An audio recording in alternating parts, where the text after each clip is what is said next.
Yeah, let's have some kind of interview. Okay. Just my question and your answer. Sure. It will be quick, I guess. No problem. So, first question. How did you step into DJing industry, and what motivated you, and maybe what was a sign? Oh, that's a good question. I mean, just music. You know, I was a fan of music. If people ask me, how'd you get into DJing?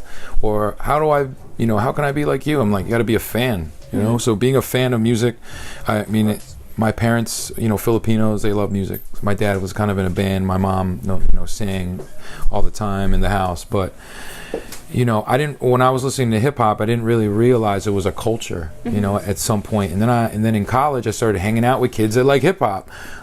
So, I mean, the simple answer is that you're a fan of music. And maybe the sign of that was, maybe somebody's track or dude, the signs are when someone makes it hard for you. Mm-hmm. When local people try to stop you, or like just think, oh, it's just a phase, or you know what I mean. So I think all the signs are when people tend to resist it happening. That's the sign, because you got to break through it.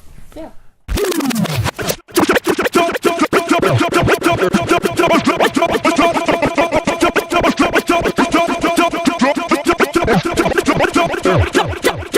Don't call it a comeback. I've been here for years. I'm rocking my peers, putting suckers in fear, making the tears rain down like a monsoon. Listen to the bass go boom, exploding, overpowering, over the competition. I'm cowering, wrecking shots. When I drop these lyrics that'll make you call the cops. Don't you dare stare, you better move. Don't ever compare me to the rest that are all get sliced and diced. Competition's paying the price. I'm gonna knock you out. Mama said knock you out. I'm gonna knock you out. Mama said. How to become a concert DJ, and in your case, Wiz Khalifa? I mean, a good concert DJ goes to many concerts, so just like the first question, really? I mean, I'm just saying, like, I watched, the De La Souls, the Dilated Peoples, where they incorporated DJing into it. Nowadays, the DJ is not as important for some of these rappers, which is, it is what it is, but how to get into it is that you should go to shows and you need to introduce yourself, and you have to. The problem with a lot of DJs is that they just want to jump into it. Like, hey, I'm 18 now, I can get into the clubs. Where can I DJ? It's like, why don't you be a fan first, and why don't you go, meet the people who are doing it around the city, shake their hands, help them. You gotta be a part of the culture in order to really to benefit from it, rather than thinking like, hey, I want to be a rapper's DJ. Another way to do that is to link up with local artists and rappers, because that way they know who you are. So it really is not, it's for both of those answers, it's really exposing yourself to what you want to do, because it's really easy to look on YouTube and figure it out, but when you go into a shady place to check a rap show out and you're kind of scared, that's the moment, you know what I mean? That's when it becomes real, like I got to spend my last dollar on equipment, or so it's just really taking chances and introducing yourself to the people who've been doing it before you in your city. But as for you become a DJ, just Wiz Khalifa from he's 18 or 14, yep. Yes, and you're older, right? And he just suggested you. Well, no, he was recording, so basically he was younger and recording at my friend's studio, and so we watched him just grow. You don't necessarily just give someone the handout. You just, not even that it's a handout, but we just had to watch him grow. So there was a moment where I was able in a position to help this guy out, and so it's just, again, it all roots back to being I would have never known Wiz if I wasn't a part of the hip hop scene locally, and so when I had an opportunity, it worked. I had to work hard to get in on the radio station, but then I was able to be like, yo, let me play this guy Wiz, and he'll never forget that. And that's taking a chance. I wasn't supposed to play Wiz. I was the first person to ever play Mac Miller on the radio ever. and I took a chance. Yeah, you know, I took a chance. So I wasn't supposed to. You know, the radio station's like, it's not a hit, but sometimes you got to take chances. You know, Wiz has said this. He's like, in order to get noticed, you have to stand out.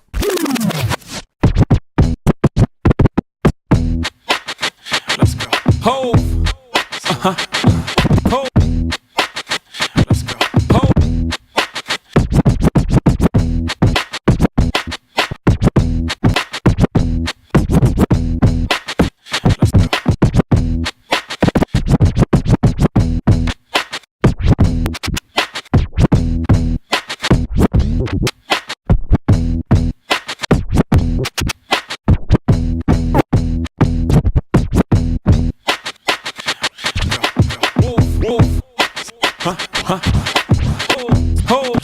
You are not ready.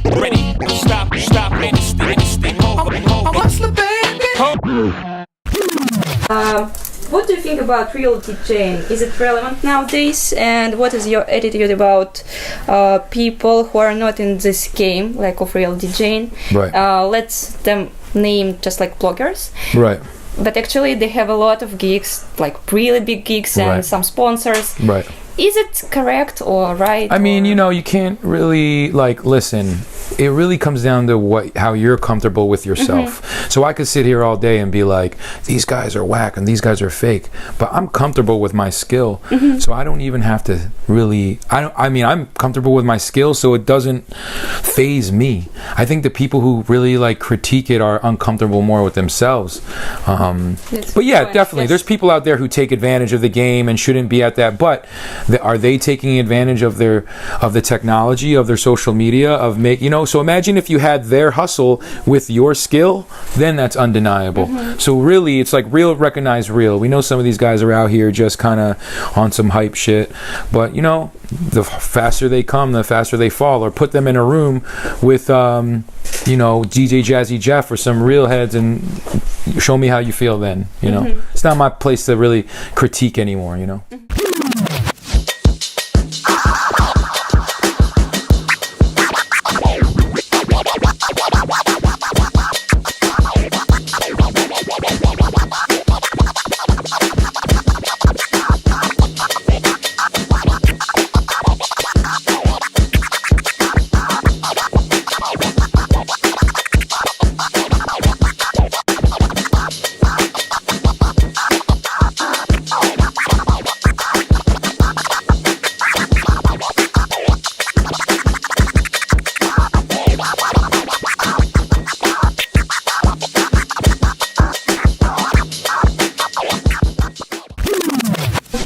What is your top 3 DJs right now? I mean, I would just have to go just off rip. I mean, DJ Jazzy Jeff, you know, him being from Philadelphia is just the guy. You know, I have to say Qbert just because he's Filipino and, you know, I'm Filipino, and so you didn't see a lot of hip hop kids in the game. So just to see someone like Qbert be a god, and he was Filipino and impact the game the way he did is like means a lot to me, because hip hop is a black and white thing mainly, you know, or like that's who you see, the faces you see. So that was cool. At number 3 right now, I would have to go with Scratch Bastard, just because he DJs with a smile. He knows what he wants to play. He continues to like share, and he continues to create events, and he's just so great with music and people, and there's really, I don't feel like he comes off braggadocious or whatever. Like, he's a guy that's comfortable with his skill. So it's like other people can have all the krill and all this other like extra fluffy stuff. This is why I DJ, I wear a mask and all this, but you know, it just comes down to this right here. And again, if you're comfortable with this, it's just it's feels good, you know. Yeah, you're confident. I want to thank Uppecuts for having me here. This is my very first time in Moscow, Russia. This means a big thing for Taylor Gang, for the heavy hitter DJs. I'm sure there have been heavy hitters out here. I mean, I'm a Red Bull 3 style DJ as well, and I get to be on Russian radio tonight throughout the whole country, so this just means everything. And I just want to say, you guys can have this too, and all it takes is just a little bit of time, authenticity, passion, and love.